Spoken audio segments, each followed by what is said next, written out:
السلام عليكم، ازيكم؟ عاملين ايه؟ النهارده بقى معايا فيديو حلو جدا. هنعمل مع بعض تورتايه. انا عملت الكيك بتاعها كتير قوي على القناه، بس لو حابين برضو ترجعوا للفيديوهات اللي فاتت ارجعوا لها، هتلاقوا الطريقه وهتلاقوا كل حاجه. بس انا محبتش ان انا اطول عليكم في الفيديو ده.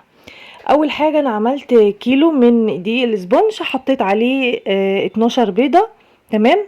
ونص كوبايه كده من الميه او كوبايه الا ربع، وضربته بالشكل اللي انتوا شايفينه ده، وطلع معايا الكيك تحفه جدا جدا. وقعدت اضرب فيه كتير قوي، وحطيت فانيليا كده معاها.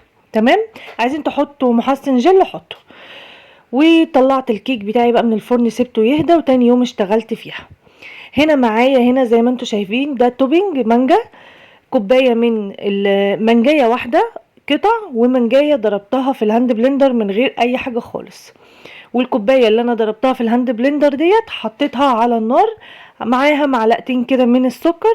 وابتديت ان انا اقلب فيها كده شويه لحد لما ابتدت ان هي تشكشك كده معايا. رحت حاطه عليها كيس من الجيلي. تمام كده.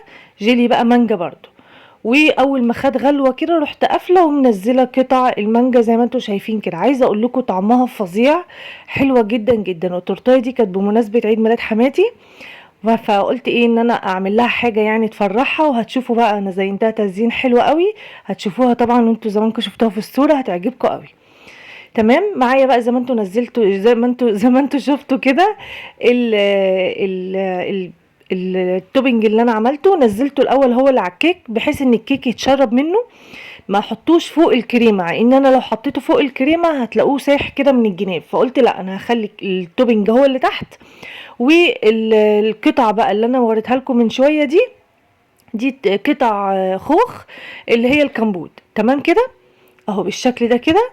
هنزل كده القطع بالمنظر ده عليها. قلت خلاص القطع عادي بقى من فوق مش هتفرق فوق الكريمة، لكن لو من تحت هتضايقني شوية، فكده احسن. قلت واحدة كده وواحدة كده. تمام. وطبعا الكريمة كلنا عارفين الكريمة عادي، كريم جانتيه عادي خالص، كريم جانتيه خام. بتعمليه بقى بسكر بودر، او لو سكر عادي بتضربي السكر مع شويه ميه كده يدوبوا. بعد كده بتبتدي ان انت تضربي الكريمه بتاعتك عادي خالص بميه بلبن زي ما انت حابه، بس هاتي نوع الكريمه يكون نضيف. واللي انا بسقي الكيك بيه ده طبعا شربات خفيف بالشكل ده كده. الكيك مش مستحمل خالص والله، طعمها تحفه. بس انا قلت برضو ايه، بحب اظبط الحاجه بتاعتي اكتر يعني. تمام. هبتدي بقى انزل بقيه التوبنج بتاعي بالشكل اللي انتوا شايفينه ده. هي الكيك عمل معايا 3 طبقات. الصينيه اللي هي المستطيله ديت، اللي هي بيبقوا مش هما بيبقوا 3 مقاسات كده، ده اللي هو اكبر مقاس، ده بياخد كيلو من الاسبونج، حلو جدا ومرتاح. وبيبقى يعني السمك بتاعه مظبوط. تمام. اهو بالشكل ده كده. هبتدي ان انا احط بقى عليها الكريمه برضو بنفس الطريقه، واحط القطع الخوخ بالشكل ده، وابتدي ان انا انزل الطبقه الاخيره معايا. تمام. هنا بقى قلت عشان طبعا الطبقه الاخيره انا هاخد الوش اللي هو اللي ايه، اللي بيبقى في الصينيه من تحت. فهتشوفوا معايا دلوقتي انا هشقلبها كده، بس قلت ايه اسقيها الاول من الناحيه دي. اهو زي ما انتم شايفين كده، عشان تبقى من فوق معايا الطبقه ناعمه، ما فيهاش اي بقى تشققات او فيها اي حاجه خالص، عشان ابتدي ان انا اجلسها كلها بالكريمه. وطبعا انا مش محتاجه ان انا اجلس قوي بالكريم، لان انا هزينها تزيين، مش محتاجه ان انا اخلي الكريمه بتاعتي بقى مظبوطه قوي وكده. لا عادي يعني اجلسها بس كلها كده، اغطي الكيك كله بالكريم بالشكل ده. تمام. طبعا لو حابين بقى تعملوا شوكولاته برضو عادي نفس الخطوات وكيلو الاسبونج عليه ال 12 بيضه، عليها الميه، عليها رشه فانيليا، عليها محسن جل لو حابين. زي ما انتم شايفين كده بقى معايا. قلت من الجناب هعمل الشوكولاته اللي انا هعملها معاكم دلوقتي دي. معايا ورق زبده، خدت مقاس الصينيه، الطرف يعني بتاع الكيك من الاربع جوانب. تمام. وقطعته بالشكل اللي انتوا شايفينه ده. ومعايا بقى شوكولاته خام ما عليهاش اي حاجه خالص. تمام كده. وهبتدي ان انا اعمل كده خطوط بقى، دواير، زي ما انتوا حابين اعملوه. اي حاجه، اي حاجه، بس تقلوا بقى كده بايديكم زي ما انتوا شايفين كده، وتسيبوها. بس يعني الجو طبعا ساقعه فهي بتمسك بسرعه، يعني تتشمع كده، يعني تحسوا بس ان الشوكولاته خلاص ابتدت ان هي مش تجمد. يعني ما تحطهاش بقى وهي جامده قوي، لا يعني تتشمع بس حاجات بسيطه كده زي ما انتوا هتشوفوا معايا دلوقتي. بصوا اللي على الرخامه ده ما تجوش بقى دلوقتي بمنديل ولا فوطه تروحوا ايه مسحين، لا استنوا عليها شويه، انا هنا بقول لكم استنوا شويه. تمام، علشان ما تبقاش ان انتوا تيجوا تعملوها هتبهدل الرخامه قوي. هتشوفوا انا هعمل ايه دلوقتي. هجيب بقى الكيك بتاعي اهو بالشكل ده، وهبتدي ان انا احط الورق الزبده ده كده من الجنب، وهسيبها مش هشيلها دلوقتي، اظبطها اهو زي ما انتوا شايفين اهو كده، ومش هشيلها دلوقتي، هسيبها. انا اصلا سبتها ترتاح خالص في التلاجة، ما جيتش ناحيتها. يمكن تاني يوم اصلا اشتغلت فيها، يعني انا عملت الخطوات دي وتاني يوم كملتها، لان كانت الصورة اللي انا عايزة احطها ما كانتش لسه جت، فقلت خلاص تاني يوم هروح مكملها. هنا بقى كانت الشوكولاتة بتاعتي نشفت، بصوا بكل سهولة، لكن ما تشيليهاش وهي ايه ناشفة وهي طرية، هتقعدي بقى تبهدلي الدنيا وكده، فكده اسهل لك يعني. تمام اهو بالشكل ده كده.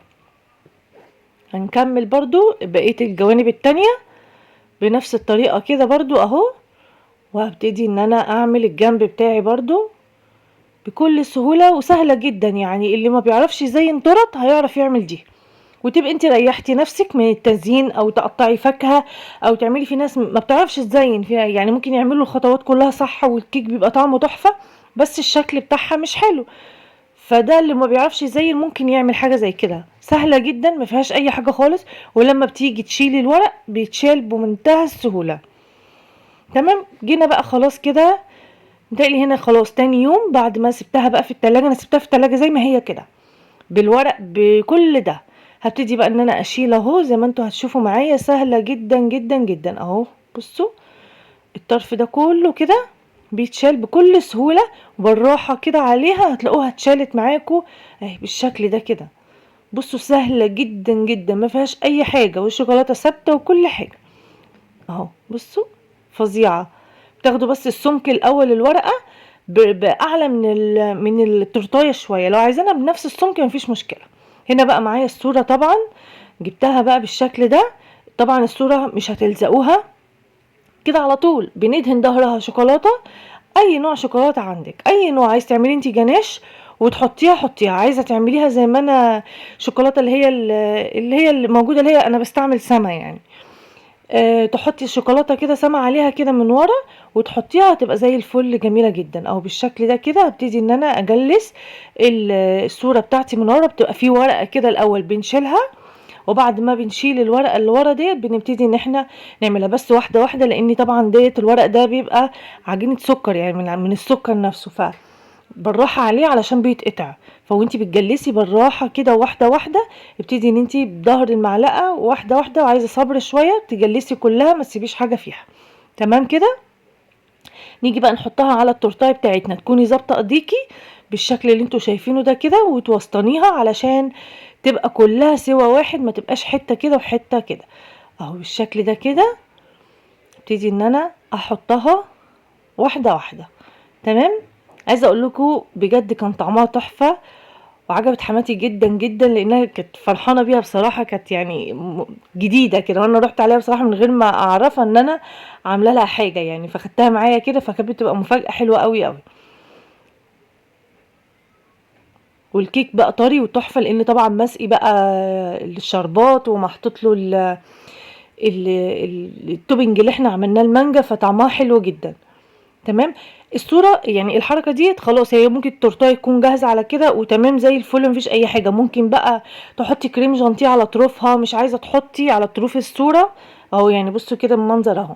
عايزين تحطوا بقى كريم جانتيه من الجناب كده حطوا، مش حابين وعايزين تسيبوها كده سيبوا. انا بقى طبعا قلت ايه اعمل لها كده ايه منظر فراولة كده داير ما يدور عليها، هتبقى شكلها حلو جدا، وتديها برضو ايه بهجة كده مع الابيض والشوكولاتة مع الالوان الموجوده، هتدي شكل حلو بصراحه. تمام. بصوا بقى هنلفها كده كلها داير ما يدور. انا هنا بقى اصلا كنت لبست لاني خلاص كنت هاخدها وانزل، فطبعا بقى رحت لابسه وقلت ايه اقفل التورتايه معاكم قبل ما انزل.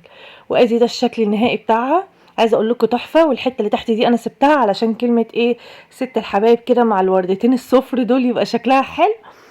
بس كده سهله جدا ومفيهاش اي حاجه خالص. وعايزه اقول لكم والله والله كانت اسهل تورتايه عملتها، خلصت معايا على طول، وكنت مستعجله جدا لان انا كنت نازله قبلها بيوم رحت بالليل قلت خلاص هعملها، قمت عملتها في ثواني، جبت الحاجة اتفقت على الصورة، بصوا كل حاجة كده كانت بسرعة. بس عايزة اقول لكم تحفة، جربوها واشوفكم على خير، ويا رب يكون الفيديو خفيف عليكم واكون فدتكم فيه. ولو عايزين طريقة الكيك ارجعوا له في الفيديوهات اللي فاتت هتلاقوها. واقول لكم سلام عليكم، باي باي.